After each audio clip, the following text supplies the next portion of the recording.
Des frappes ont été menées contre des installations militaires et des dépôts des forces armées ukrainiennes dans la région de Lvov, à l'ouest de l'Ukraine.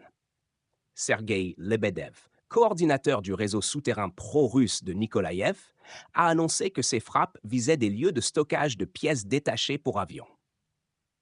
En parallèle, Lebedev a signalé des dommages importants aux infrastructures énergétiques dans les régions de Vinitsa, Khmelnytsky, Volen et Ivano-Frankovsk, témoignant de l'ampleur des attaques. Le chef de l'administration militaire régionale de l'Lvov, Maxime Kozitsky, a confirmé ces informations, précisant qu'une infrastructure énergétique critique avait été touchée.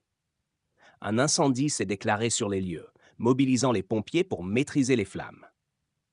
Kozitsky a cependant indiqué qu'il n'y avait pas encore de détails sur d'éventuelles victimes.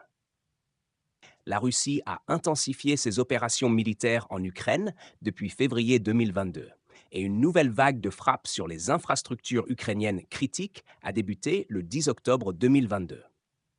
Cette date n'est pas anodine, car elle survient 2 jours après l'attentat à la bombe contre le pont de Crimée, un acte attribué par les autorités russes au service de sécurité ukrainien.